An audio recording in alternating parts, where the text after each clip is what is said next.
तो नमस्कार दोस्तों, पुनः आपका अभिनंदन है, स्वागत है। कोटा के लिए पॉइंट क्लासेज उच्च माध्यमिक विद्यालय ऑनलाइन क्लासेज में 5वां चैप्टर आज हम पढ़ेंगे व्यंजन संधि और व्यंजन संधि।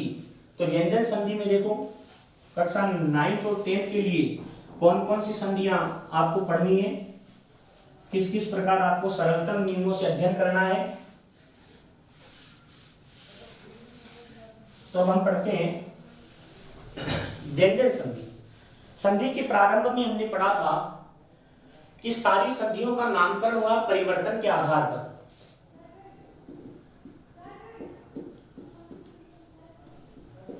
हल संधि या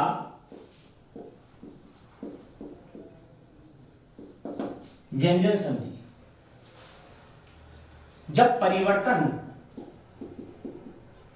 व्यंजन में हो, दो वर्णों के मध्य विकार या परिवर्तन जब व्यंजन में होता है, उस संधि का नाम क्या है? व्यंजन संधि।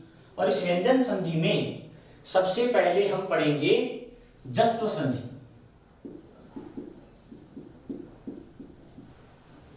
तो देखो, प्रारंभ में जब हमने वर्ण विचार पढ़े तो वर्ण विचारों में हमने व्यंजन 3 प्रकार के पढ़े थे। स्पर्श व्यंजन, और स्पर्श व्यंजन हमने पढ़े थे कि स्पर्श व्यंजन 25 होते हैं, कै से लेकर के मैं तक। स्पर्श व्यंजन, अंतस्थ व्यंजन, उष्म व्यंजन। तो स्पर्श व्यंजनों को हमने 5 वर्गों में विभक्त किया था। क वर्ग, च वर्ग, ट वर्ग, त वर्ग, प वर्ग, या इसको यूं कह सकते हैं क ख ग घ ङ च छ ज झ। तो प्रत्येक वर्ग के कितने अक्षर थे? 5-5। तो जस्त्व संधि का आप नियम देखो कि किसी भी वर्ग का प्रथम अक्षर आ जाए या चतुर्थ अक्षर आ जाए प्लस के चिन्ह से पहले, और बाद में किसी भी वर्ग का तीसरा, चौथा, पांचवा, है, ये, वे, रे, ले या कोई स्वर आ जाए। किसी भी वर्ग का प्रथम या चतुर्थ अक्षर, अब प्रथम अक्षर कौन सा है? क, च, ट, त, त। चतुर्थ अक्षर है घ, झ, ढ, ध, भ। तृतीय अक्षर है ग, ज, ड, द, ब। घ, झ, ढ, ध, भ। पंचम है ग, ञ, ण, न, म। है ये वे रे ले और कोई स्वर। स्वर हमने पढ़े थे, कितने होते हैं? 13। तब ये नियम इस प्रकार है कि प्लस के चिन्ह से पहले किसी भी वर्ग का पहला या चौथा अक्षर आ जाए, और प्लस के चिन्ह के बाद में किसी भी वर्ग का तीसरा, चौथा, पांचवा, है, ये, वे, रे, ले या कोई स्वर। तो हम परिवर्तन क्या करेंगे? हम परिवर्तन करेंगे कि वर्ग का पहला और चौथा अक्षर जो होता है, वर्ग का तीसरा अक्षर हो जाएगा उसी वर्ग का। जिस वर्ग का पहला अक्षर है उसी वर्ग का तीसरा होगा, जिस वर्ग का चौथा अक्षर है उसी वर्ग का तीसरा अक्षर होगा। बाद में क्या होने पर? किसी भी वर्ग का तीसरा अक्षर होने पर, किसी भी वर्ग का चौथा अक्षर होने पर, किसी भी वर्ग का पांचवा अक्षर होने पर, और किसी भी वर्ग का या है या वे, है, ये, वे, रे, ले या कोई भी स्वर होने पर।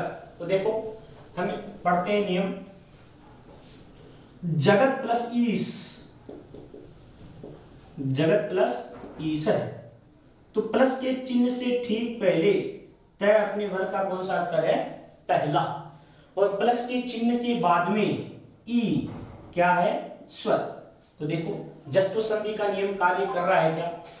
प्लस के चिन्ह से पहले वर्ग का पहला अक्षर और प्लस के चिन्ह के बाद में कोई भी स्वर हो, तो इस पहले अक्षर को हम तीसरे अक्षर में बदल देंगे। तो पहला कौन से वर्ग का अक्षर है? ये त वर्ग का अक्षर है। त, थ, द, ध, न, ये 5 अक्षर होते हैं त वर्ग में। तो त वर्ग का तीसरा अक्षर क्या होगा? त वर्ग का तीसरा अक्षर होगा द। तो इस त का परिवर्तन हमने किस में कर दिया? द में। अब आधे द में आप ई को मिलाएंगे तो ये बनेगा जगदीश है। संधि कौन सी हुई? जस्त्व संधि। इसी प्रकार से शब्द है युध प्लस ध। तो जो ध है आपका वह वर्ग का कौन सा अक्षर है? त, थ, द, ध, चौथा अक्षर। और ये भी वर्ग का कौन सा अक्षर है? चौथा अक्षर। तो देखो नियम, प्लस के चिन्ह से पहले चौथा अक्षर हो, चौथा अक्षर है।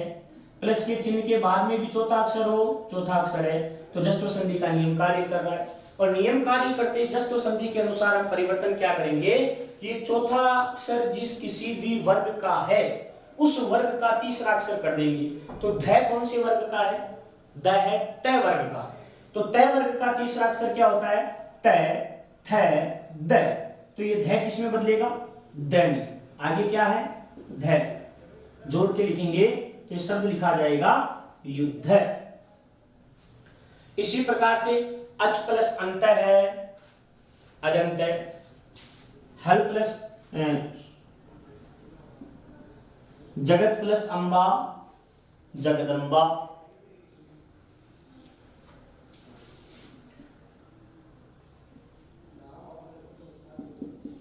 अप प्लस जय सब प्लस द। यहां प कौन से वर्ग का पहला अक्षर है? जय तीसरा अक्षर है। यहां पर प पहला अक्षर है, द तीसरा अक्षर है। तो देखो इधर पहला अक्षर है, इधर तीसरा अक्षर है, अर्थात जस्त्व संधि का नियम कार्य कर रहा है। इधर पहला अक्षर, इधर तीसरा अक्षर है, जस्त्व संधि का नियम कार्य कर रहा है। तो इस पहले को किस में बदल देंगे? इस पहले को बदल देंगे तीसरे अक्षर में।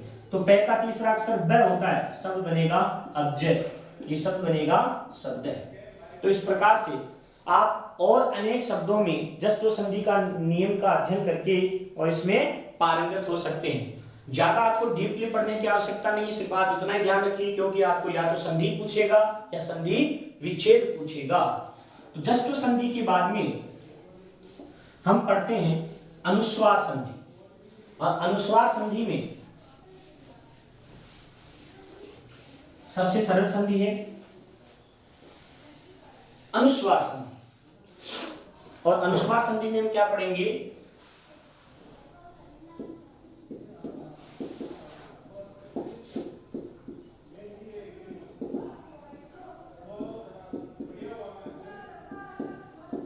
मौनुस्वार, पदांत में किसी भी पद के अंत में मैं आ जाए और मैं के बाद में कोई व्यंजन आ जाए तो इस मैं को हम किस में बदल देंगे? अनुस्वार में। बस इतना सा नियम है कि किसी भी पद के अंत में मैं आ जाए और मैं के बाद में कोई व्यंजन आ जाए तो इस मैं को बदल दिया जाता है अनुस्वार में। और यदि बाद में स्वर है तो ये मैं इस स्वर में आकर के मिल जाएगा, किसी प्रकार का कोई परिवर्तन नहीं होगा। तो देखो मान लीजिए शब्द है हरिम प्लस वंदे। तो मैं के बाद में व्यंजन आ रहा है तो मैं के स्थान पर हमने अनुस्वार किया और ये शब्द बन जाएगा हमारा हरिम वंदे। इसी प्रकार से कार्यम कुरु, मैं है पद के अंत में, बन जाएगा कार्यम कुरु। लेकिन यदि शब्द है अहम प्लस अपि तो मैं में ए मिलेगा और शब्द बनेगा अहमपि। यहां किसी प्रकार का कोई बदलाव नहीं होगा। तो यानी पद के अंत में मैं है और मैं के बाद में यदि स्वर है तब तो मैं उस स्वर में जाकर के ऐड हो जाएगा, मिल जाएगा। लेकिन यदि पद के अंत में मैं है और मैं के बाद में कोई व्यंजन है तो उस मैं के स्थान पर क्या कर दिया जाएगा? अनुस्वार। इस संधि का नाम है अनुस्वार संधि। और भी आप आगे जो है अनेक प्रकार के उदाहरणों से इसका अभ्यास कर सकते हैं। बड़ी सरल संधि है, इसमें कोई समस्या वाली बात है नहीं। फिर देखिए आगे हम पढ़ते हैं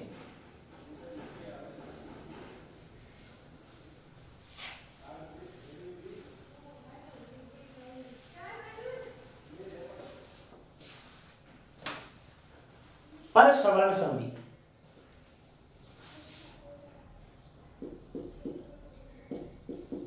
पर सवर्ण संधि, या इसको हम कह सकते हैं लत्व संधि। सूत्र इसमें कार्य करता है तोरली। अब देखो, एक वर्ग होता है तय वर्ग। पर सवर्ण का मतलब क्या होता है? पर सवर्ण का मतलब है कि प्लस के चिन्ह से पहले वर्ण और प्लस के चिन्ह के बाद वाला वर्ण। तो ये पहले वाला वर्ण किसके समान हो जाए? किसके सवर्ण हो जाए? पर के सवर्ण हो जाए। तो जब पहले वाला वर्ण बाद वाले वर्ण या व्यंजन के सवर्ण यानी समान वर्ण हो जाए, उस संधि का नाम है परसवर्ण संधि। तो तय वर्ग के बाद में ल आ जाने पर, तय वर्ग में कितने अक्षर होते हैं? त, थ, द, ध, न। तय वर्ग के बाद में ल आने पर तय वर्ग के स्थान पर भी हम क्या कर देंगे? ल कर देंगे। ये न पांचवा अक्षर अनुनासिक होने के कारण इसके स्थान पर ल भी कौन सा होगा? अनुनासिक। बस इतना सा ध्यान रखना है कि न के स्थान पर हम ल जब करेंगे तो ऊपर चंद्र बिंदु का प्रयोग कर देंगे। शेष तय वर्ग के बाद में ल के आ जाने पर इस तय वर्ग को भी हम ल बना देंगे, पर के समान कर देंगे, तो इसके स्थान पर ल होने पर यह संधि होगी परसवर्ण संधि। तत् प्लस लीन है, यहां आया तय, यहां आया ल, तो तय को हमने ल में बदला, शब्द बना तल्लीन है। उद प्लस लास है और शब्द बना उल्लास है। इसी प्रकार विद्वान प्लस लिखती, तो यहां पर न तय वर्ग का है लेकिन पंचम वर्ण अनुनासिक वर्ण नासिक वर्ण होने के कारण इसके स्थान पे जो हम ल करेंगे उसके ऊपर चंद्र बिंदु का प्रयोग कर देंगे और ये होगा विद्वान लिखती। तो ये है आपकी परसवर्ण संधि, तो अनुनासिक संधि।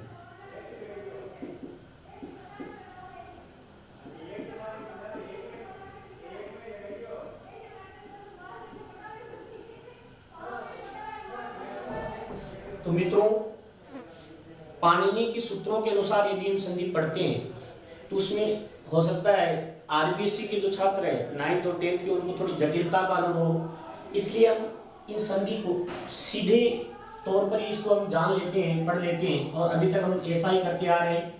अनुनासिक संधि में क्या होता है? देखिए, अनुनासिक संधि का मतलब अनुनासिक वर्ग का जो पंचम अक्षर होता है उसका उच्चारण नाक से, और जिन वर्णों का नाक से उच्चारण होता है उनको हम कहते हैं अनुनासिक वर्ण। और इस अनुनासिक संधि में हम पढ़ेंगे कि वर्ग, पहले प्रत्येक छात्र को व्यंजन संधि पढ़ने से पहले जान लेना है कि वर्ग 5 होते हैं। क वर्ग, च वर्ग, ट वर्ग, त वर्ग और प वर्ग। प्रत्येक वर्ग में 5-5 अक्षर होते हैं, प्रथम, द्वितीय, तृतीय, चतुर्थ और पंचम अक्षर। जैसे क वर्ग में क, ख, ग, घ, ङ, च, छ, ज, झ, ञ, ट, थ, ड, ढ, ण, त, थ, ड, ध, न, प, फ, ब, भ, म। तो वर्ग के प्रथम अक्षर 5 होते हैं, द्वितीय अक्षर भी 5 होते हैं, तृतीय भी 5 होते हैं, चतुर्थ भी 5 होते हैं और पंचम भी 5 होते हैं। तो अनुनासिक संधि के नियम में हम क्या पढ़ेंगे?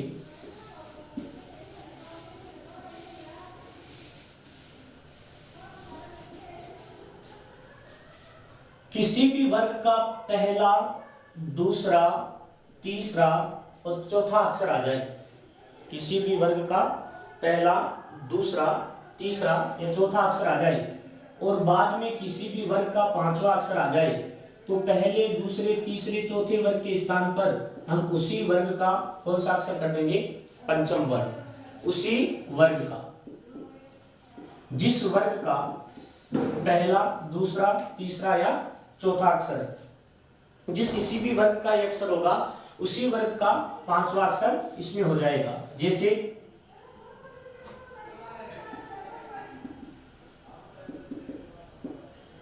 तत् प्लस मय, तय अपने वर्ग का कौन सा अक्षर है? पहला। और मैं अपने वर्ग का कौन सा अक्षर है? पांचवा। तो प्लस के चिन्ह से पहले वर्ग का पहला अक्षर है, प्लस के चिन्ह के बाद में वर्ग का पांचवा अक्षर है। तो इस पहले अक्षर को पांचवें अक्षर में बदलेंगे और ये पांचवा अक्षर कौन सा होगा? जिस वर्ग का ये पहला अक्षर है। तो यहाँ पर ये पहला अक्षर तय कौन से वर्ग का है? तय वर्ग का है। और तय वर्ग का पांचवा अक्षर होता है तय, थ, द, ध, न। तो शब्द बनेगा तन्मय। इसी प्रकार से शब्द जगत प्लस नाथ। तय अपने वर्ग का कौन सा अक्षर है? पहला। और न अपने वर्ग का कौन सा अक्षर है? पांचवा अक्षर।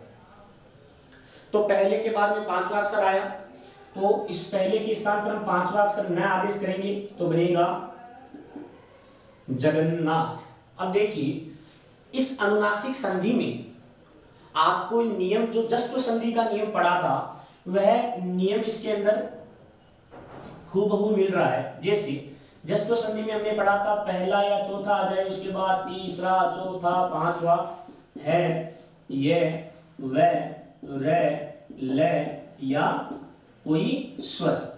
ये आपका जस्त्व संधि का नियम है। तो जस्त्व संधि में भी वही अक्षर आ रहे हैं प्लस के चिन्ह से पहले पहला या चौथा। तो यहाँ भी प्लस के चिन्ह से पहले पहला या चौथा अक्षर आ रहा है। प्लस के चिन्ह के बाद तीसरा, चौथा, पांचवा यहाँ आ रहा है, तो पांचवा भी यहाँ आ रहा है। तो जस्त्व संधि में भी यही नियम है और अनुनासिक संधि में भी यही नियम है। तो हम इसमें भेद कैसे करेंगे? तो देखिए, यहाँ स्थिति उत्पन्न होती है वैकल्पिक, यानी कि इस प्रकार की स्थिति यदि आएगी तो वहां अनुनासिक संधि भी होगी और जस्त्व संधि भी होगी, दोनों संधियां होगी। तो जब जस्त्व संधि कर दी तो अनुनासिक संधि की आवश्यकता क्यों है? अनुनासिक संधि जब कर दी तो यहाँ जस्त्व संधि की आवश्यकता क्यों है? तो वैकल्पिक अवस्था में दोनों ही। यदि यहाँ जगत प्लस नाथ, यहाँ हम जस्त्व संधि करना चाहिए तो हमारा शब्द बनेगा जगन्नाथ। अब अनुनासिक संधि की एक अनिवार्य शर्त है।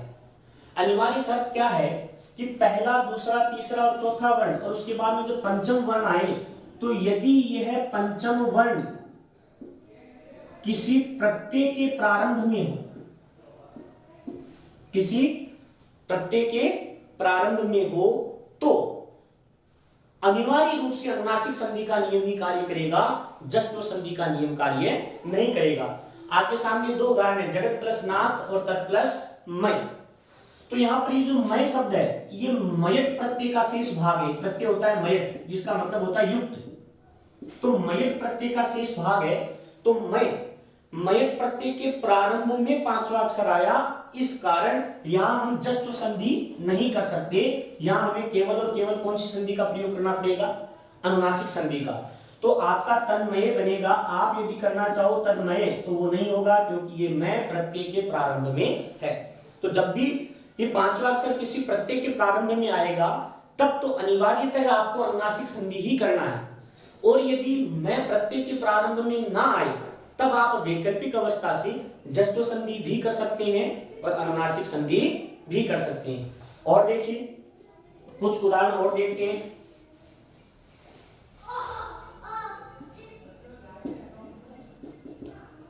चित प्लस मय, यत प्लस न, तत् प्लस न। तो देखो, मय प्रत्यय का मय है, तो ये आपका बनेगा अनुनासिक संधि से चिन्मय है।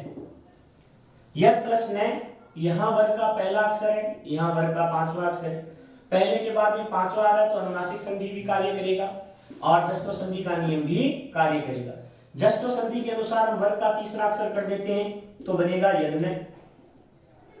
अनुनासिक संधि में वर्ग का हम पांचवा अक्षर कर देंगे तो बनेगा यन्न। दोनों वैकल्पिक अवस्था में यन्न है जब बनेगा तो अनुनासिक संधि हो जाएगी, यद्न बनेगा तब जस्त्व संधि हो जाएगी। ठीक इसी प्रकार से तत् प्लस न अनुनासिक संधि करेंगे तब बनेगा तन्न है, और जस्त्व संधि करेंगे तब बनेगा तद्न है। तो ये आपकी है अनुनासिक संधि और जस्त्व संधि में क्या भेद है। और आपके जो है बुक के पीछे या यत्र तत्र आपको जहां उदाहरण मिले आप और ज्यादा अभ्यास कर सकते हैं। इसके अलावा अनुनासिक संधि में 9th और 10th के विद्यार्थियों को ज्यादा इससे ज्यादा सीखने की आवश्यकता नहीं है। अब अनुनासिक संधि के बाद में हम पढ़ेंगे अनुनासिक परसवर्ण संधि। कि जो अनुनासिक होता है पंचम वर्ण उसको भी परसवर्ण आदेश होता है, तो संधि का नाम है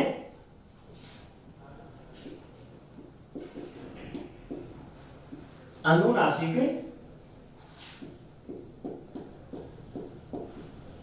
परसवर्ण संधि।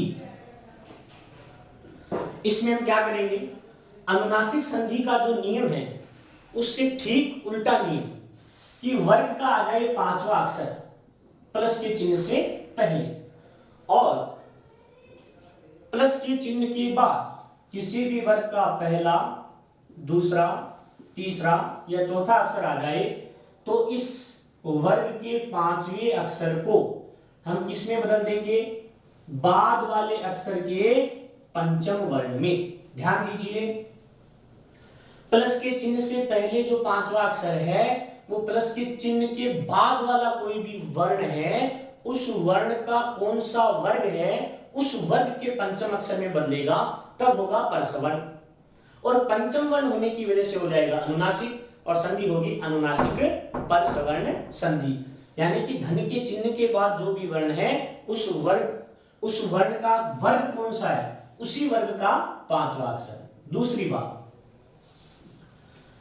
जैसे उदाहरण के लिए हम देखते हैं अम प्लस कित, यहां अनुस्वार संधि भी होती है और अनुनासिक परसवर्ण संधि भी होती है।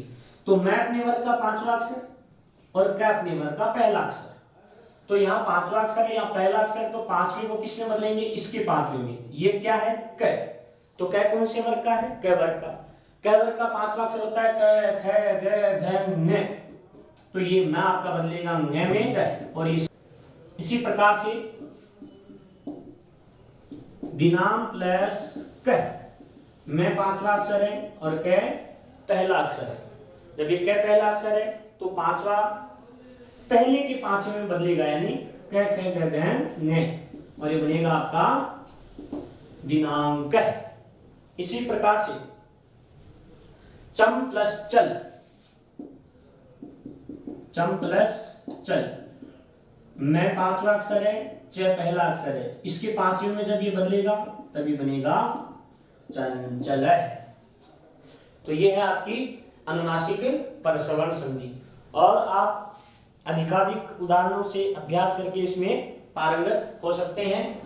इससे ज्यादा आपको इसमें जानने की आवश्यकता है नहीं, सिर्फ इतना ही ध्यान रखना है कि अनुनासिक का जो परसवर्ण हो जाता है उसी को हमें अनुनासिक संधि कहते हैं। तो यहाँ जो है व्यंजन संधि कक्षा 9th और 10th के विद्यार्थियों के लिए जो आपके पाठ्यक्रम में निर्धारित व्यंजन संधि है वो हमने जो है पूर्ण रूप से पढ़ ली है। इसके बाद में हम पढ़ेंगे विसर्ग संधि। तो देखिए